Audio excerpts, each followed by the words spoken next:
dar início à nossa escola dominical. Rodrigo, dá uma melhorada ali. Vamos orar?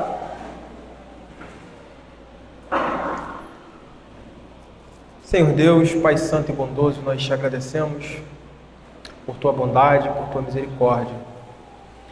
Obrigado, Deus, pela palavra que foi ministrada aos nossos corações. Obrigado, Deus, pelas instruções que recebemos aqui.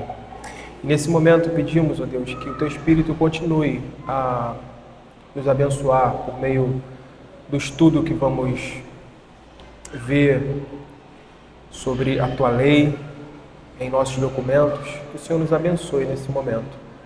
Assim oramos, confiando na Tua graça, na Tua bondade, em nome de Jesus. Amém. Meus irmãos, a gente está falando aí sobre o capítulo 19 da Confissão de Fé, e nesse momento nós vamos falar na segunda sessão. Eu vou fazer a leitura aqui, e aí os irmãos que quiserem participar ou falar alguma coisa, fazer alguma colocação, é só levantar a mão, tá bom? A sessão 2, seguindo aí a sequência, diz assim: essa lei, depois da queda do homem, continua a ser uma regra perfeita de justiça. Regra de justiça. Como tal, foi por Deus entregue no Monte Sinai, em 10 mandamentos, e escrita em 2 tábuas. Os primeiros 4 mandamentos ensinam os nossos deveres para com Deus, e os outros 6, os nossos deveres para com o homem. Então, a seção 2 da nossa confissão aí, nesse capítulo 19, trata sobre a perpetuidade da lei, a permanência, a perpetuidade da lei moral como essa regra de vida, ok? Então, sumariamente ou em resumo, o que é tratado na segunda sessão aí é que a lei moral, ela continua sendo a norma que orienta a vida dos homens em seu relacionamento com Deus e em seu relacionamento com o próximo, com os homens, não é? Então, a questão crucial aqui que nós vamos desenvolver, creio que seja entendermos a relação entre a lei moral, e isso aqui é importante, tá? Isso aqui é bem importante e precisa de atenção. A relação entre a lei moral que Deus deu a Adão, ou melhor, que Adão recebeu, e que foi gravada em seu coração lá no Éden, né, no momento em que ele foi feito, e a lei moral, né, essa lei moral que Deus deu ao seu povo por meio de Moisés no Sinai, em 2 tábuas, tá? Em 2 tábuas. Nós não estamos falando de 2 leis, ok? Nós estamos falando da mesma lei, que é a lei moral de Deus, nesses 2 momentos, ou nessas 2 administrações, assim, digamos assim. Então, de acordo com a nossa confissão,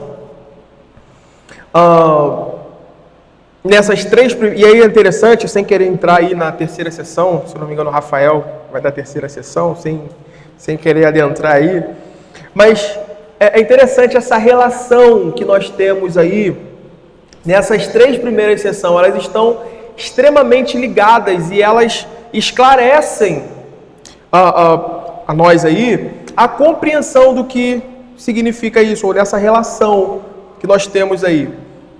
Então, de acordo com a nossa confissão, a lei moral é uma só, ok? Por quê? Porque ela corresponde à perfeita vontade de Deus, que é eterna, imutável e, por isso, irrevogável. Não é? Porque a vontade de Deus, ela expressa exatamente essa vontade de Deus. Então, por isso que ela não pode ser dada ou escrita no coração do homem como essa norma que deve reger e conduzir a vida do homem lá no Éden, e depois não deu certo, como se fosse algo, falhou, não deu certo, Deus não sabia o que estava fazendo direito ali, então ele resolve melhorar essa lei, ele dá uma outra lei em momento, não, essa lei ela se trata da lei moral de Deus, ou seja, da vontade de Deus, e ela é imutável e irrevogável. Mas ela é administrada aí de forma específica em cada um desses momentos. E aí, veja bem, unindo aí só essas primeiras partes das 3 sessões, veja o que temos e preste atenção nessa realidade que é colocada aí. A primeira sessão que o Marcos falou, ela diz exatamente isso. Deus deu a Adão uma lei. Então aqui não fica expressamente claro, ou não fica explícito a realidade da lei moral, mas vamos ver o que ela continua. Deus deu a Adão uma lei como um pacto de obras. Então, a questão aqui é essa administração inicial. Lá nós estamos no pacto das obras, ok? Só que aí vem a segunda sessão, a gente sabe o que aconteceu, né? Isso já está claro. Aí vem a segunda sessão, ele está ligando a essa lei que foi dada, essa lei que foi dada a Adão no pacto das obras, certo? Essa lei, depois da queda do homem, continua, olha o que a confissão segue aí, continua a ser uma perfeita regra de justiça. Só que um ponto interessante aqui, depois da queda do homem, isso é interessante, o que entra em vigor imediatamente é a realidade dessa segunda administração, que é o quê? O pacto da graça. Ok? Então nós já estamos aí, depois da queda do homem, na administração do pacto da graça. Deus não precisava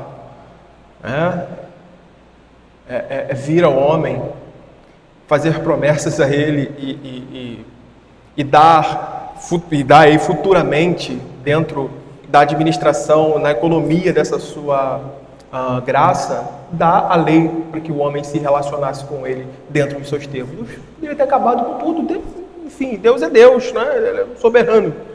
Mas enfim, mas o ponto interessante aí é esse. A partir da queda, nós já estamos trabalhando no pacto da graça.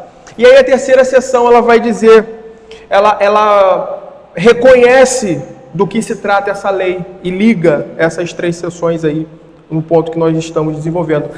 Além dessa lei, e aí ele dá nome, geralmente chamada lei moral, ok? Então, eu queria só mostrar essa realidade, que nós estamos falando de uma lei, né, que foi dada no Éden para Adão, e que ela é administrada de forma diferente, digamos assim, em determinados tempos. Então, os teólogos de Westminster, eles reconhecem e afirmam isso pela forma como eles se referem a ela em cada sessão. Eles estão reconhecendo, é a lei moral, que em determinado tempo Deus traz mais clareza, colocando ela em tábuas, né, dando essa ênfase à sua vontade. Então, o ponto é, no Éden nós sabemos que essa lei foi dada sob o pacto das obras, ou seja, Adão, o que significa esse pacto das obras lá?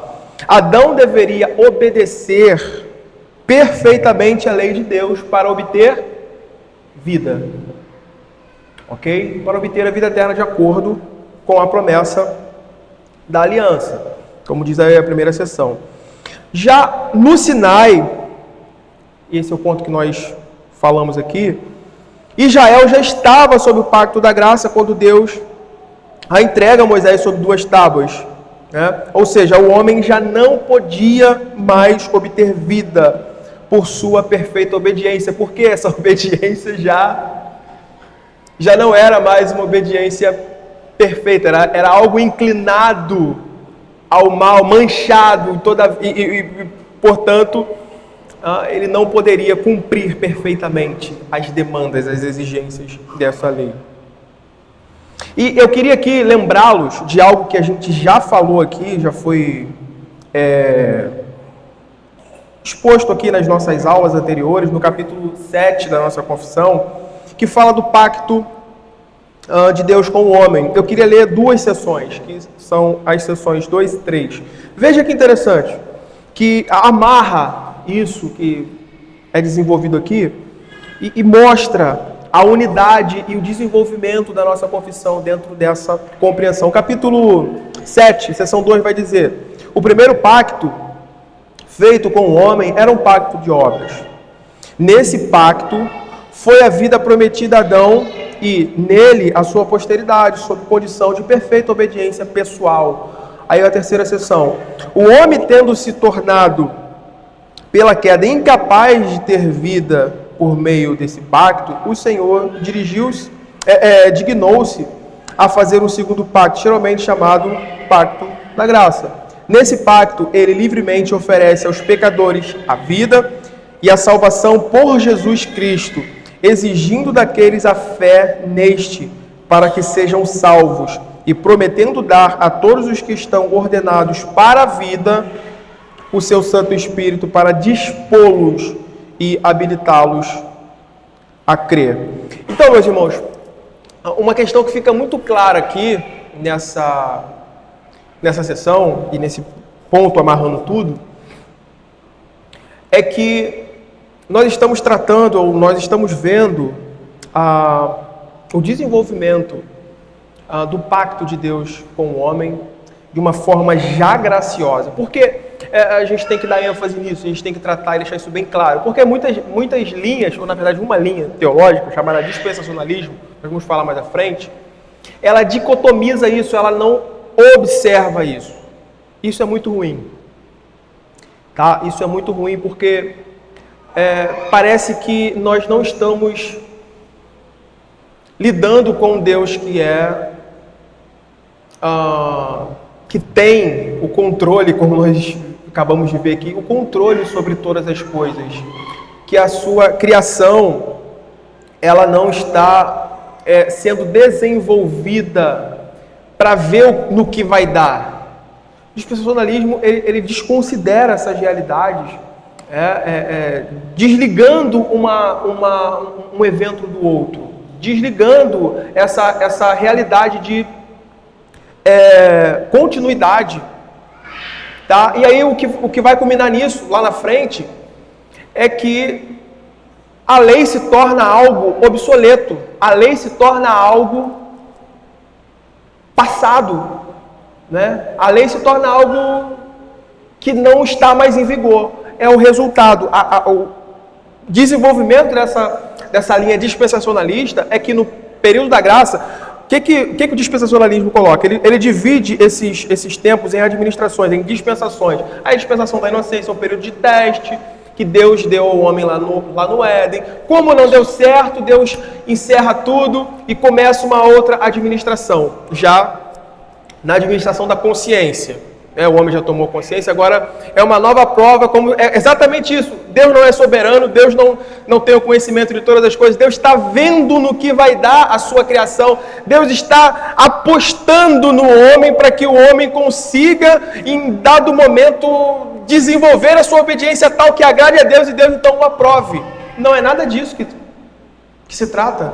O pacto de Deus e a realidade da obediência do homem depois da queda, não é nada disso.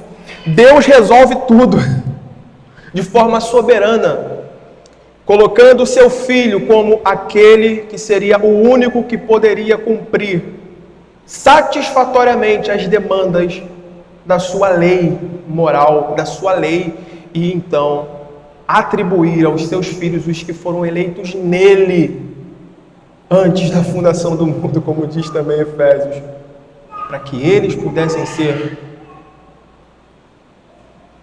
amados e aceitos por Deus, mas pela obediência do único que poderia fazer isso, então, que é Cristo Jesus. Então veja como isso é importante na nossa compreensão. Então, a questão aqui, se alguém quiser fazer alguma pergunta ou falar, fique à vontade, tá? A questão aqui é como devemos entender, então, essa lei moral dada por Deus depois, ou dada por Deus a Moisés depois da queda. Diferente do que muitos pensam, essa lei, eu vou usar um termo aqui, entendam bem, tá? Essa lei republicada no Sinai a Moisés não é uma republicação substancial, no mesmo sentido que ela foi dada a Adão, pois ela não funciona mais como um pacto de obras. Ok? Ela não funciona mais como um pacto de obras, mas sim como uma regra. E é exatamente esse o ponto que a confissão vai desenvolver aí. Ela não é mais, é a lei moral. Falamos que é uma única lei. É a lei moral, mas ela não funciona mais como o pacto das obras. Não é o outro pacto das obras que Deus está republicando no Sinai, a fim de que o homem então obedeça, faça então mereça a vida. Não é. E esse é o ponto que a gente precisa desenvolver aí. Essa lei, ou melhor, que a confissão vai colocar, essa lei depois da queda do homem, continua a ser uma perfeita regra de justiça. Como tal, foi por Deus entregue no Monte Sinai em 10 mandamentos, escrita em 2 tábuas. Ou seja, na aliança mosaica, assim como em todas as administrações da aliança da graça, incluindo a nova aliança, tá?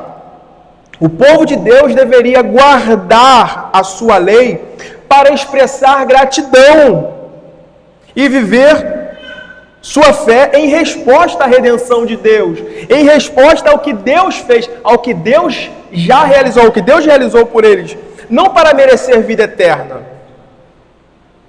não para que eles então pudessem adquirir mérito como foi com Adão. Então isso aqui seria um ensaio, essa realidade que nós estamos vendo aqui, dessa republicação da lei moral, e o que ela significa, isso seria um ensaio imperfeito daquilo que viria e seria perfeito na pessoa de Cristo. O povo de Deus estaria como que nesse ensaio trabalhando, se esforçando entenda bem o termo, tá? Não dentro da perspectiva pentecostal, se fazendo a minha parte, não, mas ao mesmo tempo sim, vivendo de tal forma, ainda que imperfeito, isso estaria encenando, isso estaria apontando por fé para aquele que viria, que seria perfeito em observar isso e que foi prometido lá no Éden. Rafael.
Exato.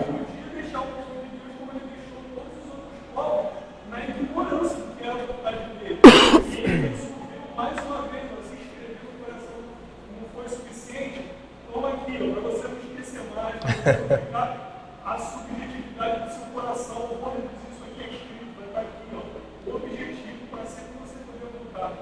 Isso que muitas vezes as pessoas não percebem a necessidade diferenciada. Exatamente. Eles vão olhar lá para frente como a aliança da graça apenas no Novo Testamento. Né? Então a gente reconhece uma administração, a aliança da graça no Novo Testamento. Não. A graça começa desde o início de tudo. Ela está presente nesses atos, nessas ações graciosas de Deus vindo ao seu povo. Como o Rafael falou, é interessante. É interessante. Deus, ele... diante da nossa lentidão, diante da nossa fragilidade, aquilo que o pecado causou em nós mesmos, né? Dessa cegueira, dessa morosidade diante dos olhos, dos ouvidos, ouvindo, Deus deixou ali, registrado em 2 tábuas, escritas por Ele mesmo, essa realidade. É assim, tá? É assim, como se tivesse uma seta apontando, ó, é assim. Vocês não vão andar na subjetividade, vocês vão andar pelo que está ali. Tem uma corrente agora que ela não leva em consideração, eu até me esqueci o nome, um amigo, pastor também, ele está muito tempo sobre isso, rejeitando essa nomenclatura de graça, dando um pouco essa nomenclatura, e é como se, eu não lembro direito qual é a expressão que ele usa, que tem sido usada, diferente, não levando em consideração essas 2 administrações, o pacto de obras e o pacto da graça. E aí da nossa conversa, porque eu lembrei que se o homem ele vai para o inferno, não é graça, alguma coisa assim, eu vou saber, eu vou dar uma amiga depois, mas eu estava questionando ele, eu falei, cara, o que aconteceu no Éden, antes do pecado, é graça. É graça de Deus. A graça de Deus não se manifestou depois do Éden. Porque graça é favor merecido. É a explicação básica, o sentido básico da palavra. Então, se você diz que determinada coisa não é graça, ou seja, esse estado não é graça, você merece alguma coisa. Então, antes da queda, a graça não se manifestava também. Porque o homem não merecia existir, ele não merecia viver, não merecia mérito nenhum. Então a graça ela sempre esteve presente. Não só antes da queda, depois da queda e antes do Novo Testamento da queda. Ela sempre existiu. Ela sempre existiu. Bom. Essa é uma questão assim, complicada. Quando você vê o que acontece, por exemplo, Cristo ele entra nesse pacto. O pacto da graça, o fundamento dele é o pacto de obras. O pacto de obras, é o pacto de obras que ele assume na Adão, e o pacto da graça tem o seu início aí. Por isso que ele é o pacto da graça, ele assume o nosso lugar. Então, independente, por exemplo, entenda o que eu quero dizer. Se o homem não está debaixo do pacto da graça, ele pecar, não vai para o inferno. Por quê? Porque o pecado dele foi perdoado em Cristo Jesus. O que a graça faz na pessoa? Não vivemos na prática do pecado. Sim.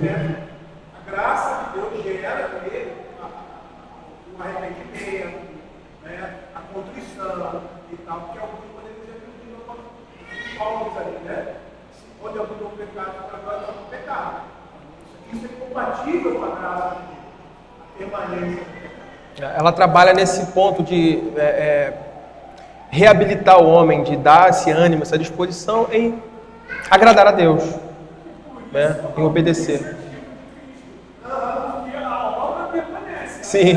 Agora a obra é de outro. O pacto de obras ele não passa para o pacto de graça. A graça é que a gente não precisa mais fazer a obra que inicialmente era requisitada de nós. Interessante, né? Vamos lá, senão a gente não termina hoje. Eu quero terminar hoje. É interessante, mas participem. Isso é bom. É interessante que essa realidade em que o povo de Deus deveria guardar sua lei para expressar gratidão que nós falamos aqui, e viver a sua fé em resposta à redenção de Deus, fica subentendido. Veja que como é algo magnífico isso, fica subentendido no próprio prólogo dos 10 mandamentos. Abra sua Bíblia aí, no livro de Êxodo, capítulo 20, verso 2. Veja como essa realidade está ali, e muitas vezes a gente não percebe, a gente passa lendo e vai embora, e não repara esse cuidado de Deus, ou o que está sendo dito ali. Veja, capítulo 20, verso 2. Eu sou o Senhor, teu Deus, que te tirei da terra do Egito, da casa da servidão. E aí o que vem em seguida? A republicação da sua lei moral. Ele vai falando, olha, eu operei tudo isso, eu fiz tudo isso. Qual o nome disso? Graça.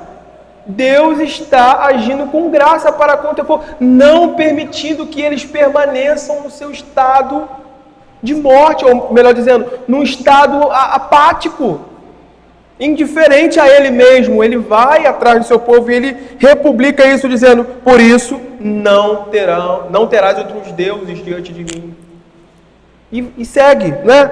Então, tanto no Éden com Adão sob o pacto das obras, quanto no Sinai com Moisés sob o pacto da graça, a lei moral é uma, mas o ponto é que, sob o pacto da graça, essa republicação no Sinai, a obediência perfeita à lei moral não é mais uma condição para a vida eterna como era na aliança das obras.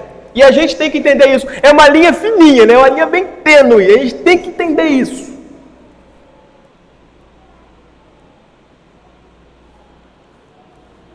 Nessa republicação, nesse momento, nessa administração graciosa de Deus ali no Sinai, na publicação das 2 tábuas, essa lei moral não é mais uma condição para a vida eterna como era na aliança das obras. Isso que distingue uma administração da outra, mas ela não cai. Ela não é abolida, ela não entra em desuso. Muito pelo contrário. E é o ponto que a confissão, na segunda sessão, está desenvolvendo. Agora ela funciona exatamente como isso, agora de forma visual e o reforço gravado no seu coração. A norma da lei gravada no coração do homem, que é a imagem de Deus.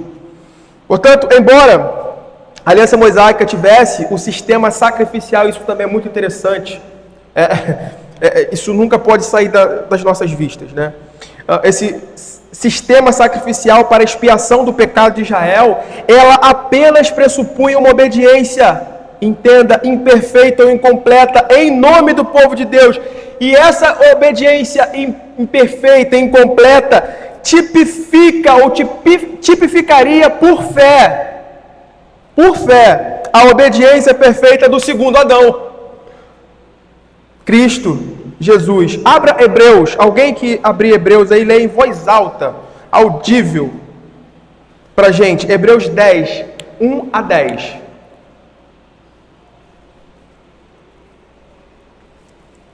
Ora, visto que a lei tem sombra dos bens vindouros. Opa, olha o termo aí. Tem sombra nos bens vindouros. Dá para onde aponta esse bem vindouro aí? Quem é? Vamos lá. Não a imagem real das coisas. Nunca jamais pode tornar perfeito os ofertantes, com os mesmos sacrifícios que ano após ano, perpetuamente eles oferecem. Contra a sorte, não teriam de cessar de ser oferecidos, porquanto os que prestam culto, tendo sido purificados uma vez por todas, não mais teriam consciência de pecado.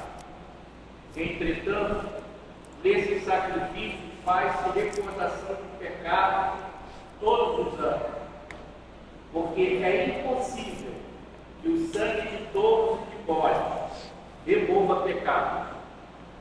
Por isso, ao entrar no mundo de sacrifício e oferta não fizeram, antes um corpo me formaste. Não te deleitaste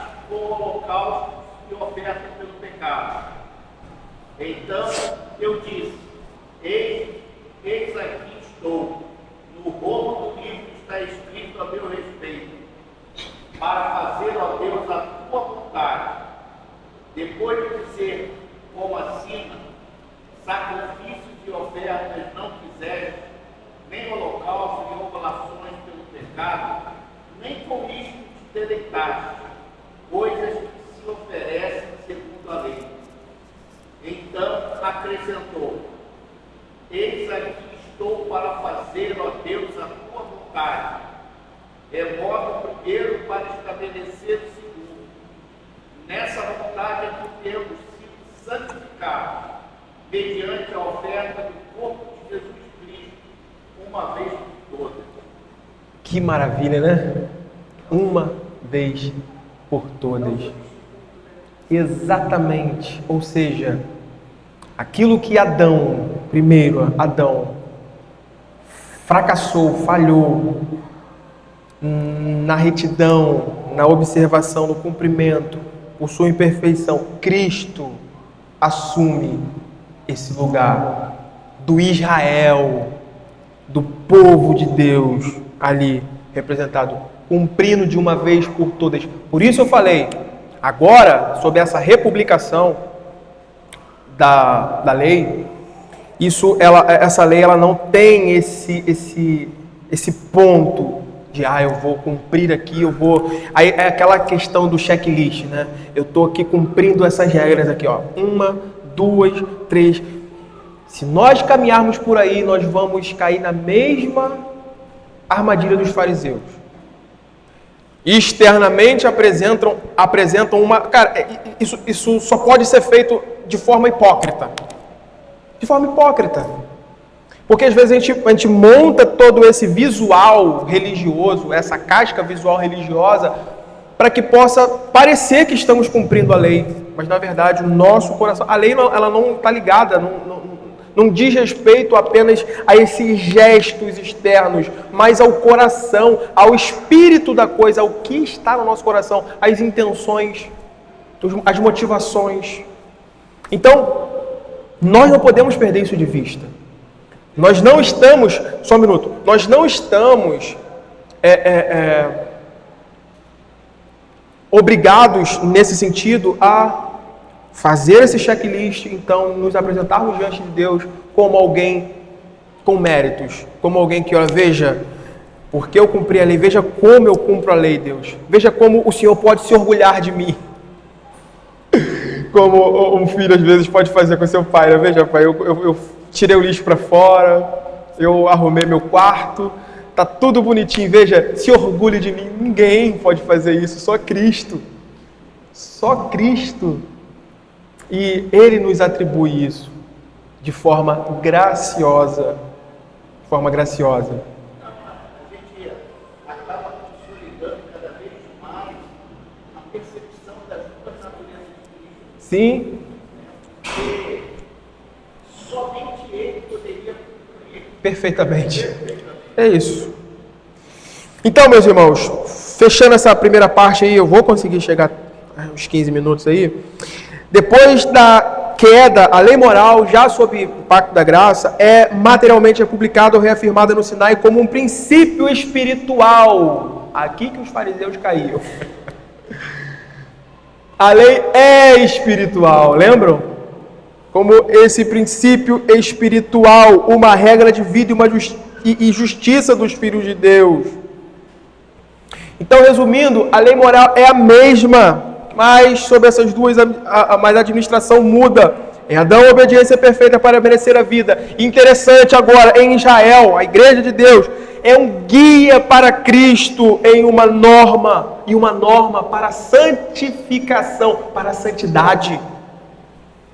A lei, ela não foi abirrogada. Cristo, a gente falou isso aqui no Sermão do Monte, lembra? Quando Jesus gasta ali um grande período, um bom trecho do seu sermão, se eu não me engano, dos versículos 17 em diante, falando sobre a lei. Não pensem que vim revogar a lei, não vim para aboli-la, vim para cumpri-la. E aí ele vai dizendo, vai desenvolvendo isso.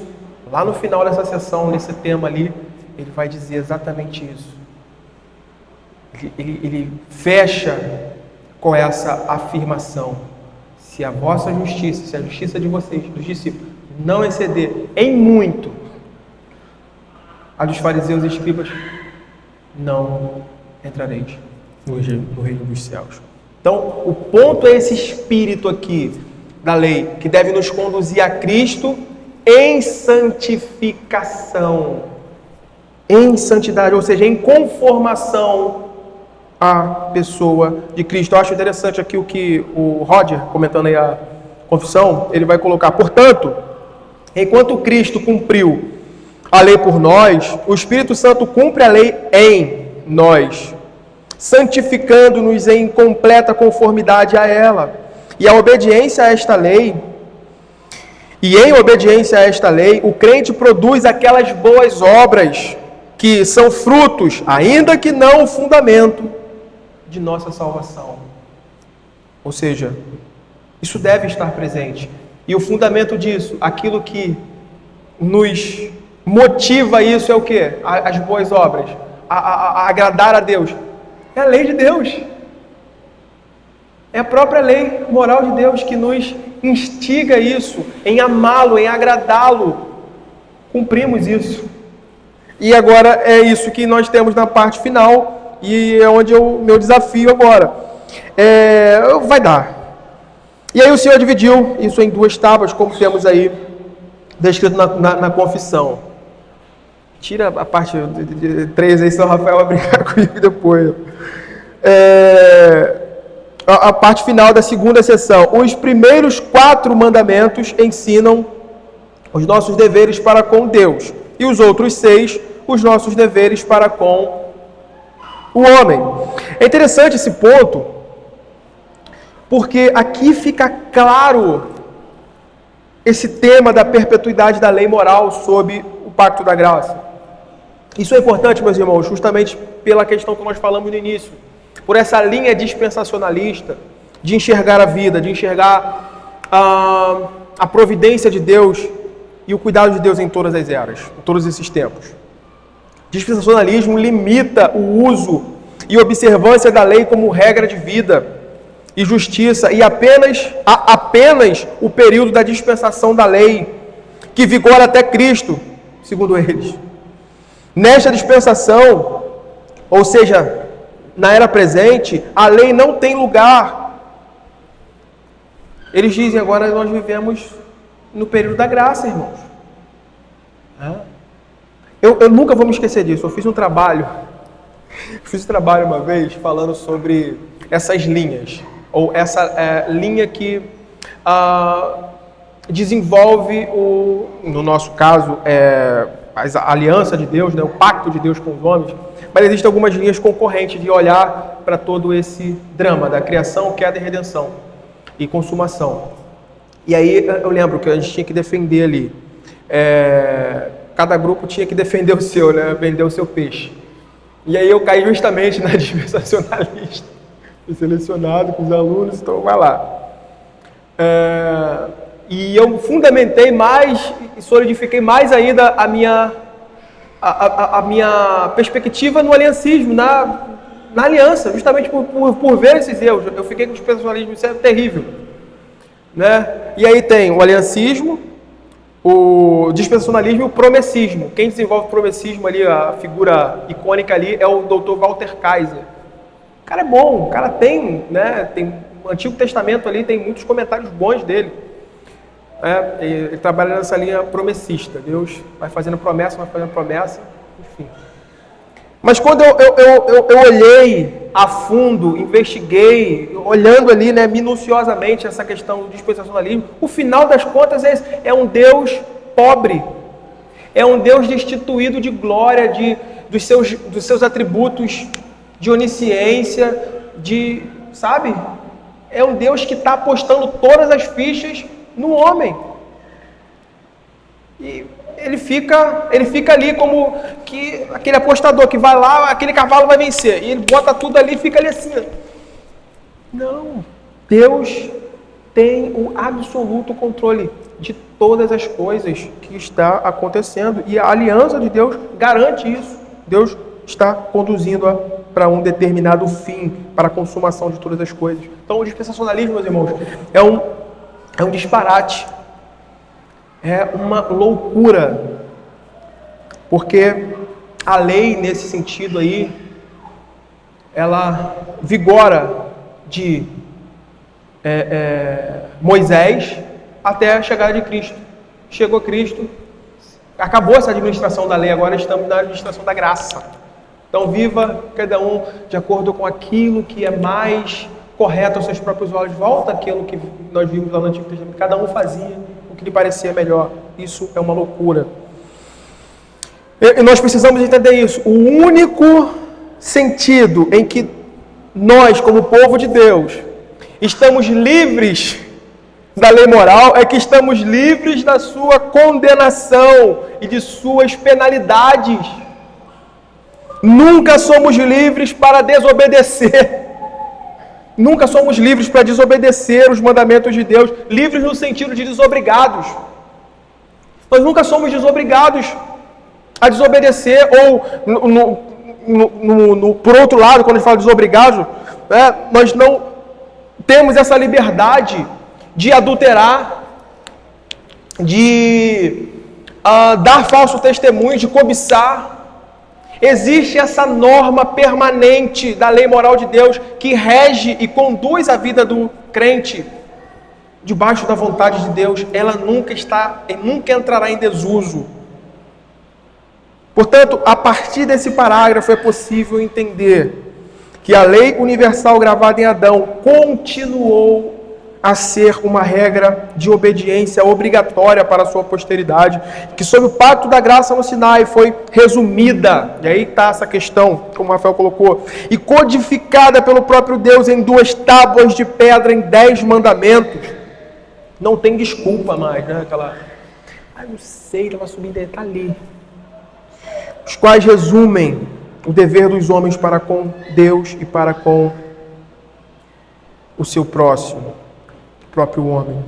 É interessante que os 4 primeiros mandamentos, eles estão aí, como a nossa confissão diz, ligados ao nosso relacionamento com Deus inicialmente, né?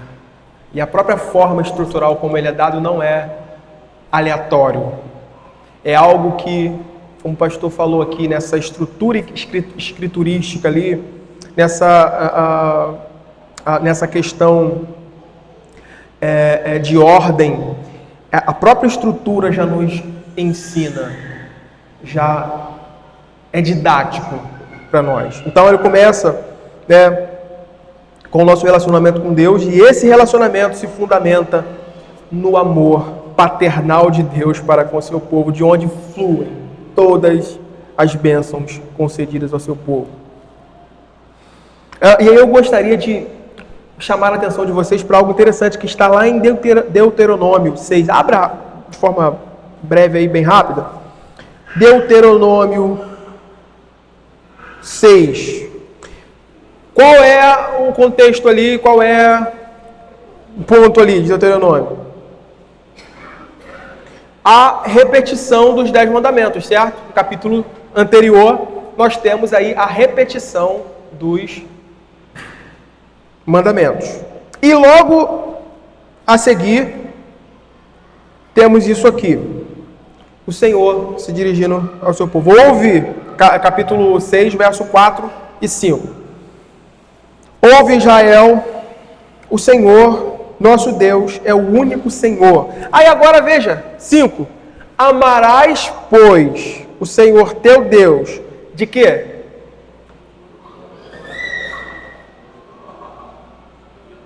Vamos ler, vamos lá. Capítulo, vou fazer igual o Paulo Figueiredo, eu gostei também. A gente acorda, ao invés de estar dormindo, a gente acorda. Vamos lá, 5. Amarás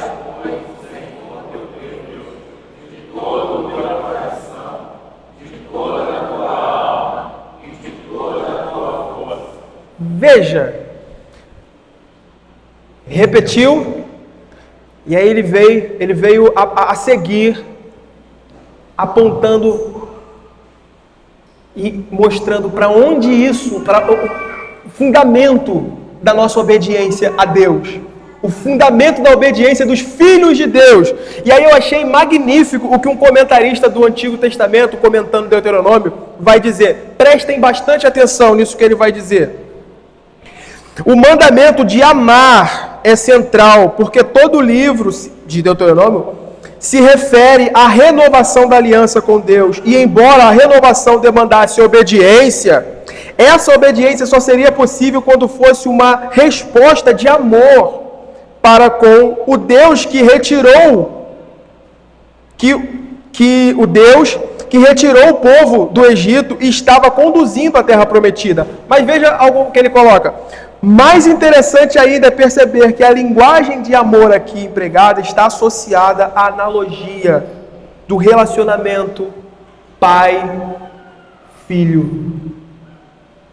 É uma linguagem extremamente paternal de um pai. E eu acho magnífico essas ligações que as escrituras têm, né? Fazem. Quando você olha lá para Oséias capítulo 11, quando Oséias fala assim, vamos ler que eu não vou lembrar, eu só sei que ele fala do filho que tirei do Egito, mas tem a questão do amor. Tirei meu filho do Egito, chamei, que é repetido em Mateus. Quem achar aí, lê em voz alta. Oséias 11, 1.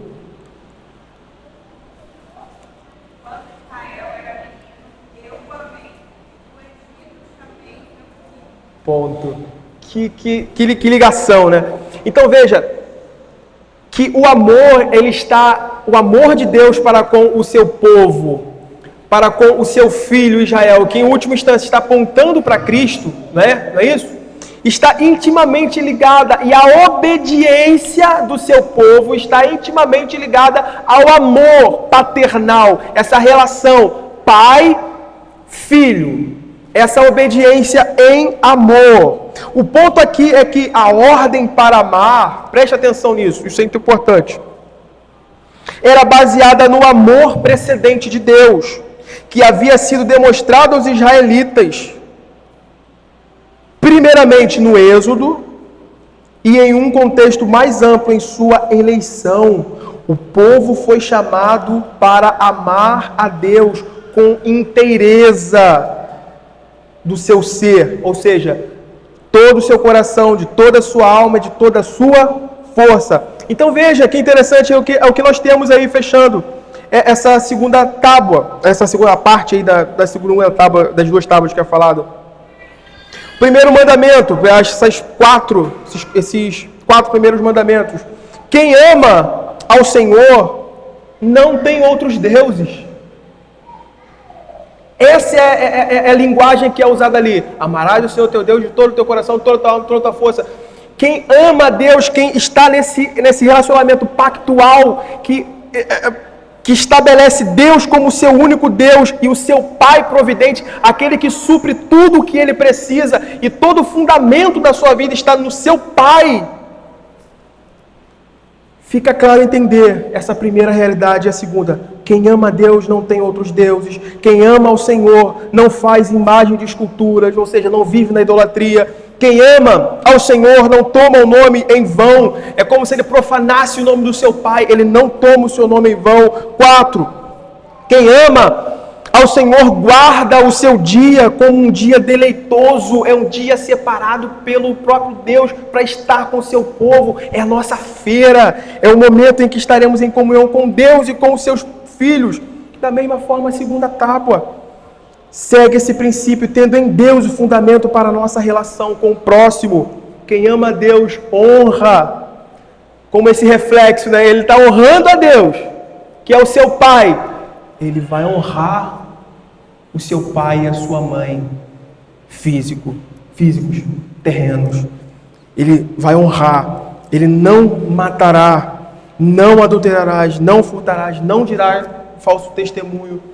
Ele não cobiçará, porque ele tem em Deus o fundamento da sua vida e a sua satisfação está nele. É interessante porque no Novo Testamento Jesus resume essas duas tábuas, né? Eu quero ler e encerrar. Ele resume esses 10 mandamentos, ou seja, essa republicação da lei moral dada para o homem, nas seguintes palavras. Entretanto, os fariseus, sabendo que o que estava acontecendo ali, eles vão testar Jesus, e aí Jesus respondeu. Quando eles perguntam, mestre, qual é o grande mandamento na lei? Jesus responde. Respondeu-lhe Jesus, amarás o Senhor teu Deus de todo o teu coração, de toda a tua alma e de todo o teu entendimento. Este é o primeiro, ou seja, esses quatro primeiros mandamentos, a primeira tábua. Este é o grande primeiro mandamento. O segundo semelhante a este é, amarás o teu próximo como a ti mesmo. Destes 2 mandamentos dependem toda a lei e os profetas. Ponto.